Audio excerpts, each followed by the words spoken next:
Welcome to the 5th episode of Tailgate Talk. Today we're kind of going to wrap up our turkey season as a whole, just kind of tie up some loose odds and ends.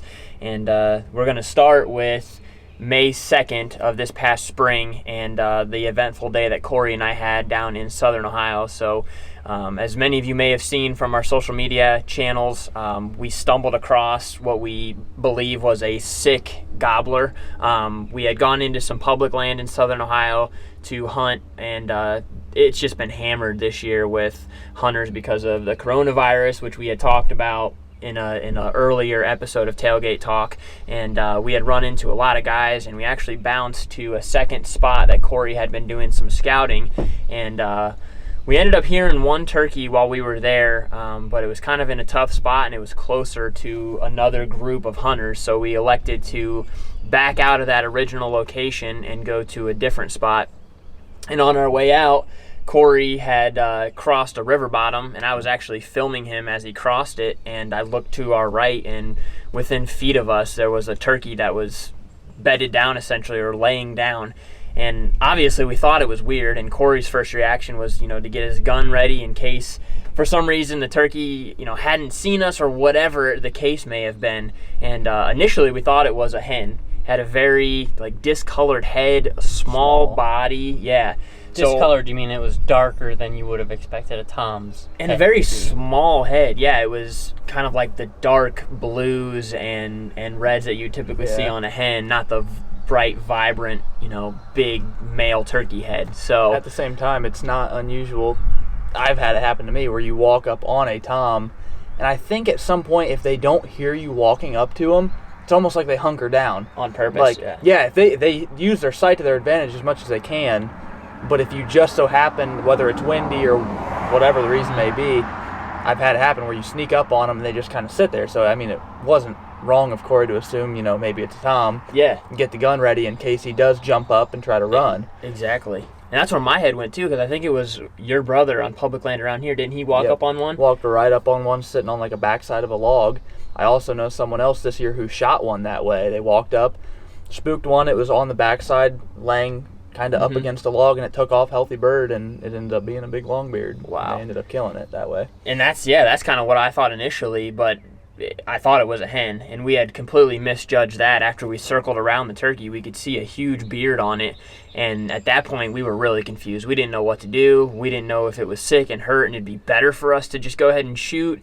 But I had this thought in my head that how cool it would be if we could save it somehow and take it in and have it nurse back the health and released. That's where my mind was going, and I thought that would be such an awesome story. So we elected to try to basically comfort this turkey, and we were gonna, whether it was right, wrong, or indifferent, we were going to take it to the truck and then find somewhere to, distribute the turkey to. But after we thought about things for a little bit, we decided it'd be better to call first, and we didn't have cell service where we were at. So Corey had kind of ran to the top of the hill, and I backed off. I didn't want to stress the turkey out any more than it probably already was, so I backed off 50 or 60 yards to a point where I was away from it, but I could see it. And then Corey went to call the DNR, and we were going to ask, hey, what should we do with this turkey? And about that time, I started watching its head. It just started falling back and forth. You could just tell it was going south quick. Yeah, she's not going to make it long. I mean, she can... And it literally just tumbled down the hill and died within seconds of us watching it. I think she just died. So we literally stumbled across a turkey within its final moments of life. So I had ran up to Corey then and said, hey man, the turkey's dead. I just literally watched it die, and he was on the phone with the DNR at that time. But my buddy was back there just standing there making sure it didn't try to go anywhere, because it was just laying. We picked it up and set it back down, and it wouldn't move hardly. But he said it just rolled down the hill and died. So he told them that, and they told us, hey, why don't you guys get the turkey, bring it into our local office, and we'll take a look at it at least. So we made sure we asked, do we need to tag it? And they said no, since you didn't shoot it and you're going to be basically giving it to us, you don't need to tag it. So we went back down in there and picked the turkey up, had big spurs on it, beautiful beard. It was a heck of a gobbler. And I should retract and say earlier too, we did pick it up initially because we were going to carry it to the truck, and then we set it back down after we thought a little bit further into the situation. So yeah, just a wild experience. We filmed that tailgate talk about our craziest hunting stories earlier. This one takes the case. First few weeks of turkey season, everyone's like, man, you guys got some crazy stuff going on. Yeah. At some point, you realized it wasn't a healthy turkey. Right. And it smelled awful. So after we dropped it off. Can you describe that smell? Just raunchy, like a carcass, like had been rotten? rotting. Yeah. So after we dropped it off, they called us within an hour probably, and I was really hoping they would do an autopsy or something. Yeah, I mean, but they didn't. It, right. So they thought it had lost probably, I think he said almost half of its body weight, which I believe it. It looked just shriveled to nothing. And he said, with the hunting pressure that was around that area, likely was shot and maybe, hit in its gizzard or something like that, and just took a few weeks to succumb to its injuries. That but could certainly explain the smell from a Right. certain perspective, infection rotting or flesh, something. gangrene, that kind of stuff. But So which its size, it definitely wasn't a 2-year-old tom. It had some hooks on it. So yeah. And I told Corey too, I don't think that thing was in a tree within which is days. crazy. I think it was on the ground for days with the condition it was in. I don't think that thing had flown up to a tree in days. It's surprising to imagine that it was able to live that long, especially in the condition it was in. It didn't even run from you, which for all it knew, you guys could be a coyote or whatever coming to eat it.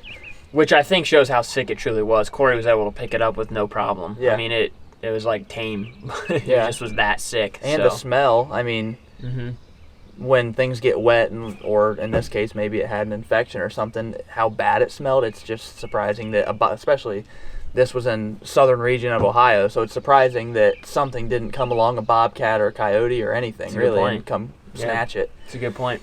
Looking back now, we almost wish we would have shot it, because I think it suffered a little longer than it needed to. It obviously was going to die, but at the time we thought, hey, what if we could somehow get this thing to live? How cool would that be? Which they told you that if you shot it, you would just have to tag it, right? Tag it, yeah. Okay. Yep. Which I had already told myself I wasn't going to shoot a second turkey, but in that scenario, I was willing to, in order to, Yeah, that was a mercy kill, not a for you kill. So I think a lot of guys probably would have just saw it and shot, and without thinking twice about it once they saw that beard. But it's just not what we elected to do. So. Not one you want to eat for sure. No. And you could go back every day for the rest of your life and try to choose differently whether you would or wouldn't have shot that turkey. Right. But nonetheless, it was a really cool experience. We got a lot of people that asked us if we got to keep the turkey. We didn't even ask. It would have been cool to have his spurs and his beard, obviously, That'd be but a cool one, once we dropped it off, I have a feeling it's probably on that DNR officer's wall right now in some fashion. Which we don't know if it was shot. It would have been cool to use a metal detector on it, see if there was BBs in the breast or in, the gizzard or whatever, crop, sure. I don't know. But Yep. that would have been a simple test to run that might have given you a little bit more insight rather than just maybe assuming, he probably got shot. Right. That The would have only been other something two good to things I think it would be just old age, and it just got sick, or we looked into, I think it's called avian pox or something along those lines, and it's common in, obviously, turkeys and other birds, but that, I think the stench could maybe allude to that, but it's hard to say. Regardless, it was a very interesting experience, and one we will never see again, I'm sure. Did you mention that it had warts or something on its head, which is a common characteristic of a bird that has avian pox? I don't know. I didn't really see a good picture of it, but Jake can throw a picture over this right now, but it had, I don't even know if you call them warts. It didn't look normal. It was just white, bubbles or dots, bumps all over its head. Okay. It didn't look right. Right. So if you guys are watching this and you know what it could be, drop us a comment, shoot us a message, whatever. But it was pretty interesting. We toted it out of the woods, and a couple hunters drove up, and they were like, well, we're glad to see you had a better day than we had. And we were like, you're not going to believe how we got this turkey. Yeah, we grabbed it. Yeah, I remember you texted me. I was in the woods, also in southern Ohio, and you texted me, you're like, well, Corey caught one. I'm like, You literally caught a turkey. Then you sent right behind that. You said you read that right. And I was like, he caught one. Yep. That was weird. Crazy. But yeah, so we wanted to talk about that, and then now our turkey season has concluded here in Ohio, except for the North Zone. So we want to talk about our harvest numbers a little bit and kind of reference back to what we discussed before the season even opened, as far as turkey numbers being down and all that jazz. So, Well, to start this, talk about the counties. Which counties are still open, which ones are closed. So and that'll put into perspective Right. some of these harvest data that we're going to show you. So Ohio has 2 zones. We have a North Zone and a South Zone. The North Zone goes a week longer than the South Zone. I think it also starts a week later, correct? Yep. Just due to how the breeding and all that works. But there's 88 counties in Ohio, and 85 comprise the South Zone, and only 5 counties in Northeast Ohio comprise the North Zone. So we do have the official numbers from our South Zone, which concluded a little over a week ago now. So for 2020, we have 15,718 confirmed harvests, and in Ohio you can shoot bearded hens, and then other than that, any male turkey. So for 2019, we had 17,619. So that is a 1,901 harvest difference, which is also a decrease of nearly 11%, 10.8%. So I can't say that I predicted a lower harvest, and that's not because I thought that the numbers were going to be up at all. So what I figured would happen was, we knew about the whole COVID thing going into the season. We knew that more people were going to be hunting, and even though our numbers have been on a steady decline, I figured, there's a lower number of turkeys, but with more hunters in the woods and more people spending more time in the woods, the harvest would be up. regardless, Regardless. it would be up. Do you know what the stats were as far as number of tags purchased? Wasn't I it like don't. I think it was like a 20% increase Okay, in tags purchased. So I do know that since 2014 till now, which is a 6-year period, we had a record high number of license purchased. But at the same time, for that same period, 6 years since 2014, we had a record low number of harvest. Right. Yep, record high sales, and then record low harvest. Which, to me, I mean, 2 + 2 = 4. That's a pretty easy equation of there's a problem. Yeah, so like I was saying, though, I honestly did think there would be a higher harvest just because of the increase in volume of people hunting, which would be one bad sign. Like, I knew the numbers were lower of turkeys, but more were harvested. That would be a red flag to me. But even worse than that is what happened is we had more people hunting, less turkeys, and even less turkeys were killed, which is even scarier of a sign. That is worst case scenario. Right, yeah. That is As far as absolutely the worst population is possible. concerned, that's worst case Yeah. scenario. And granted, the weather wasn't great. I think we had some less than ideal conditions, but I still don't think that's even a factor, like, at this point. I mean, we can still go out and get on birds when it's 32 degrees and rainy. We've never had an issue where the weather prevented us from killing birds. They're on the ground no matter what. Yep. They're out there, whether they gobble and come right into you, it may be a different story, but they're on the ground to be killed. They don't stay in the tree all day. But, I mean, I'm not saying the population suck and that's the only thing playing into it. Yeah, we had some crappy weather.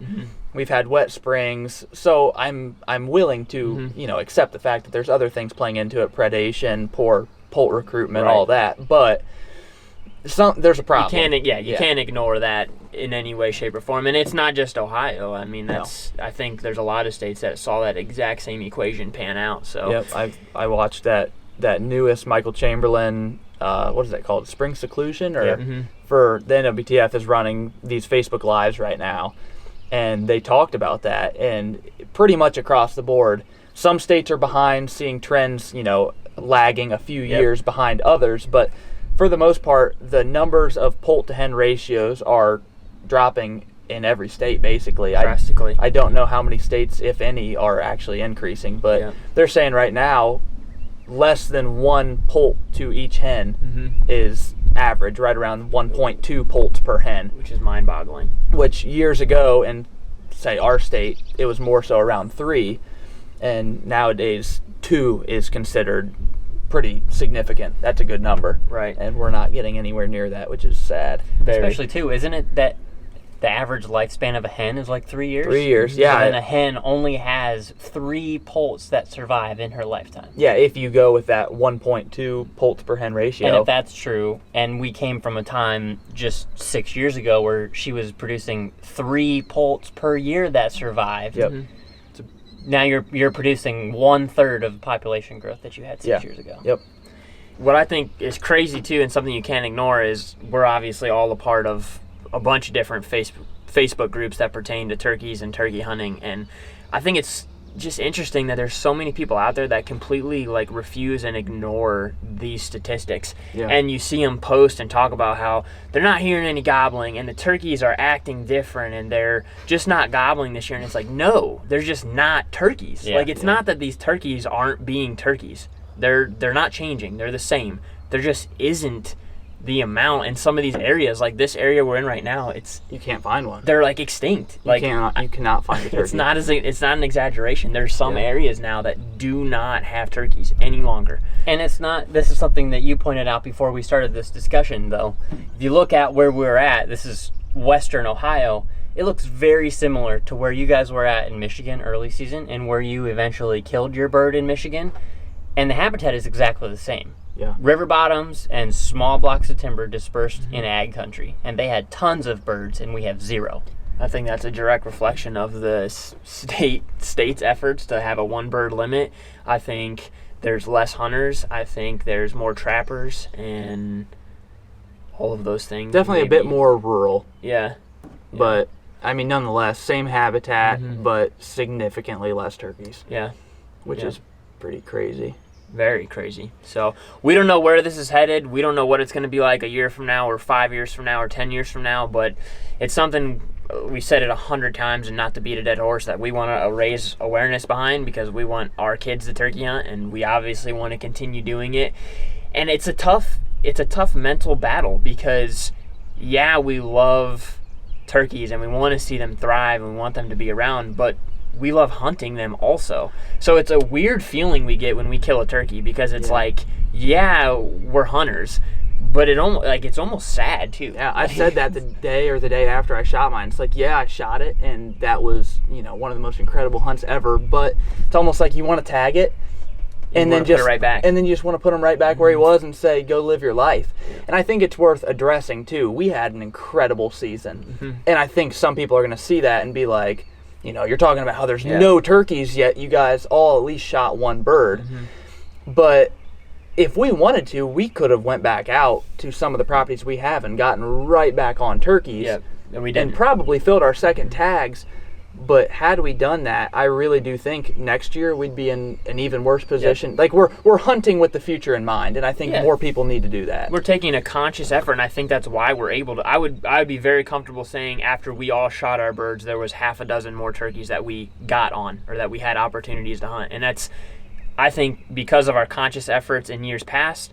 We also work our tails off and getting permission and things like that, and scouting. Like, it's not just a go out in the morning and go turkey hunting. I mean, it's an all day, every day ordeal for us. So that's something too that could be misleading when we say that. Like, we got on a good half a dozen more birds. Well, why are you complaining about turkey population decline when you just said you got on more turkeys? And like Nick's saying, we do spread ourselves out and spread pretty thin, because we do tend to split up and find new properties, and we have a dozen or more properties that we can hunt. Yeah, that's a great point. But at the same time, 6 years ago, on the properties where we saw and could have got on and half a dozen more birds, 6 years ago it would have been a dozen or more. So we're not hunting. We're not going out and hunting 100-acre block of timber. We drive all over the state of Ohio to hunt turkeys. Like, it's not, we got on 6 more longbeards on one property. That's spread out, probably 1 turkey on, like Jake said, multiple different properties. So the other thing that I think is interesting to note, and I've just thought about this now, but if you think about all of the birds that we shot, we didn't this season, and in most seasons in the past, we never have killed a bird that the population on that property seems like there's no breeding potential. The bird you killed this year, you watched it breed a hen. So you know that the future is at least in good hands with that hen.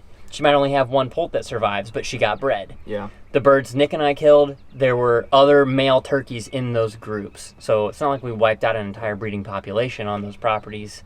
That's something to think about too. Which, I'm a numbers person. I obsess over statistics, and I think we may have misconstrued it a little bit on the last tailgate talk, but I saw the other day the average number of nests that actually make it to poult stage is 25%. I think we said 40. We did say 40. Yeah. So, and I had a feeling it was lower than that because I thought I had seen it, but I did see the other day, on average, 75% of nests fail. So you don't want to, start counting your, whatever you say, eggs in your basket too soon. Before they hatch. You can Literally. you can find nests and be like, oh, great, here's the future, but not necessarily. And more than likely, it's not going to make it. Especially, we had one of the wettest springs I can remember. Yeah. I mean, it's rained nonstop for the last week and a half, 2 weeks. It's been incredible. I mean, flooding, I know there's a property that has a river running through it that I hunt a lot, and that river was flowing at 400% average flow. Yeah, that's crazy. Any nest within spitting distance and further of that river is gone. Normally it sits at right about 5 feet, and it was up, I think it was over 21 feet this past week. Unreal. Yeah. The moral of the story is the odds are stacked against the wild turkeys. So we got to do everything we can as hunters to at least be thinking about it. And that video I was watching, the spring seclusion video last week, they were talking, one of the biggest things that we have going against them right now is habitat. And we have bigger properties with fragmentation being, essentially parceled off into smaller pieces. So say a 1,000-acre property gets turned into 10 different pieces. 2 of those property owners out of the 10 might manage for wildlife. The other 8 may not. Some of them, which is up to the landowner, and I can't blame them for doing it, might manage it for timber, which maybe brings some return on investment off their property. But essentially, that's what's really hurting turkeys, and the understory of a lot of old, mature woods are now turning into these thick, nasty things that you would normally think would be great for deer. But for turkeys who survive by their eyes, it's turning into, they can't even go in these woods because if they do, they can't see. Predators can be within 10 feet of them and they won't even know it, and then they get snatched right up. Yep. I believe that through and through just from your bird this year, Jake. The property he killed his turkey on, we've questioned for years why there's never birds on it. There's never birds on it, and it's just the thickest, nastiest property, except for probably a 5-acre chunk of open hardwoods that you can see straight through. Which is where they were. That's where they were. Beautiful, mature red oak hardwoods. The other interesting thing about that, too, though, is during deer season, we do see turkeys in the thick stuff. But it's groups of hens. And it's a lot thinner than it is in the spring. So their habitat obviously changes as the season and the landscape changes because of greening up of foliage and all kinds of stuff. So I think one of the best things you can do, if nothing else, is put about $30 of gas in a chainsaw. Just start and cutting. Go in there and do it conscientiously. Right. Don't go in there and just cut whatever you see. The undergrowth, though. Yeah, not the big trees. Take out the undergrowth. Right, and be smart about it. I mean, your non-natives especially, and just the thick, nasty stuff, honeysuckle, autumn olive, stuff like that.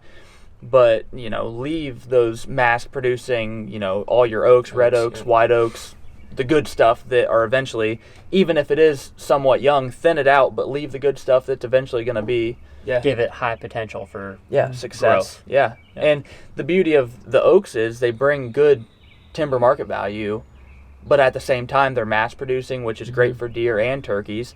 Provide great roosting habitat. Just essentially all around, it's great for both the landowners and the wildlife. Yeah, for sure.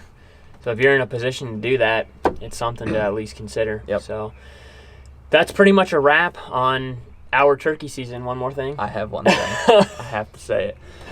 So I did see the proposed new changes for Ohio, and it drives me a little bit bonkers. So right now, the only change that pertains strictly for turkeys to the 2021 spring turkey season was a weekend added to the front end of the season next year.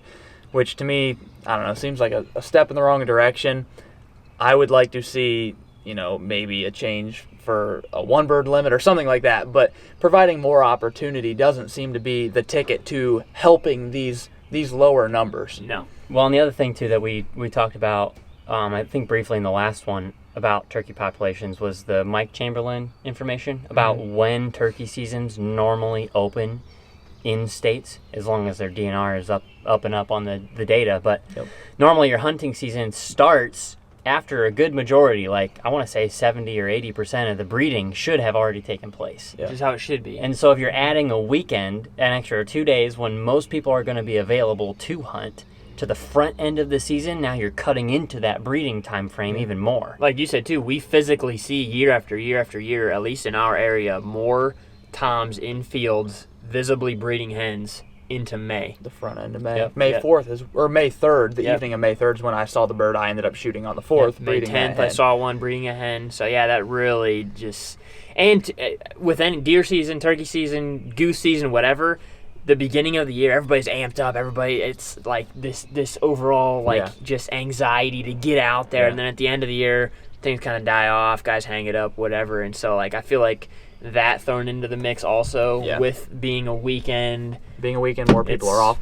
Yeah, I just don't think providing more opportunity to harvest our already low population that's just not. If there's nice weather that weekend, mark my words, it'll be a slaughter fest. Yep. It'll be record breaking. And I almost wonder, is the state thinking, well, we had these low numbers, we had record low numbers for the past 6 years, we need to get those up if to they make are, it look good, or what? Like, I don't know if they're ignoring everything else we talked about. Not we talked about, but everything else that's been discussed and that's out there, and that's their mindset. Well, we have no idea what their motivations are for doing this, but we obviously know the only way that they could tack on time at the end of the season, since it ends on a Sunday, would be to extend it for another week, because they're not going to end it on a Wednesday. No. But that, just because there isn't that opportunity, doesn't mean that there ought to be a change at the beginning. no. I don't think that any of us would agree that that's a good move. I think leaving it the same as it is right now is probably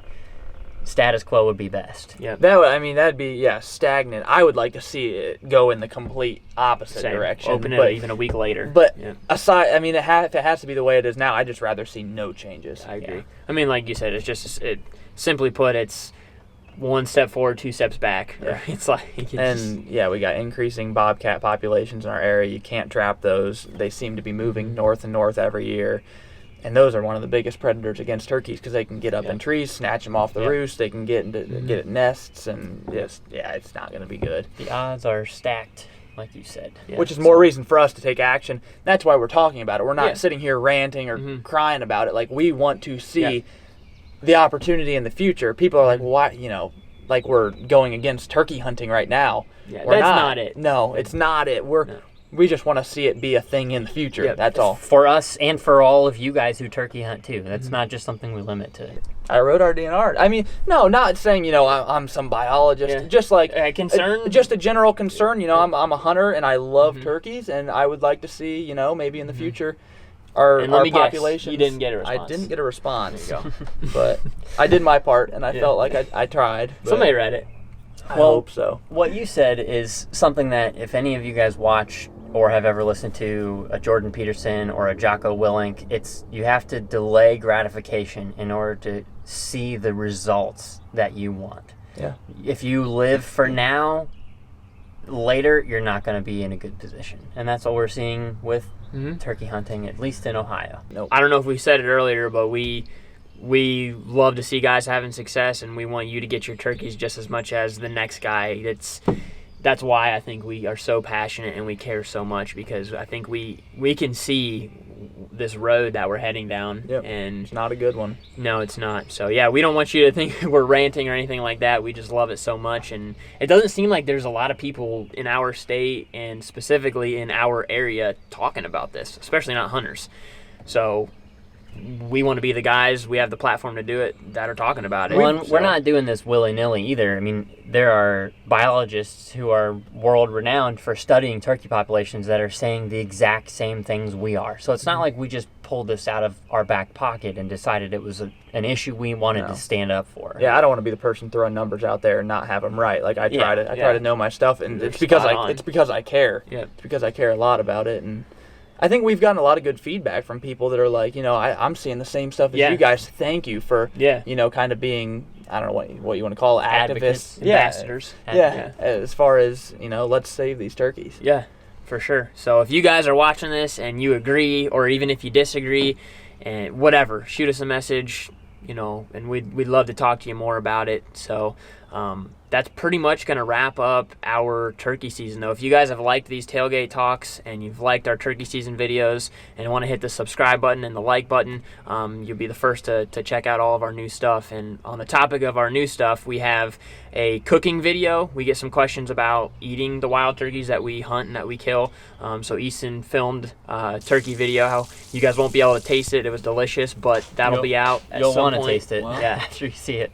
very good. So there's some really cool recipes out there, and we'll obviously include his method. We got some bow fishing stuff. Obviously, we're going to be getting into whitetails, as much as I hate to say it, that we're going to be getting away from turkeys and into deer season, but we're going to. The good thing about deer season is that turkey season comes after. There you go. So, but other than that, that's pretty much a wrap. Thank you guys, as always, for watching, and we'll see you next time.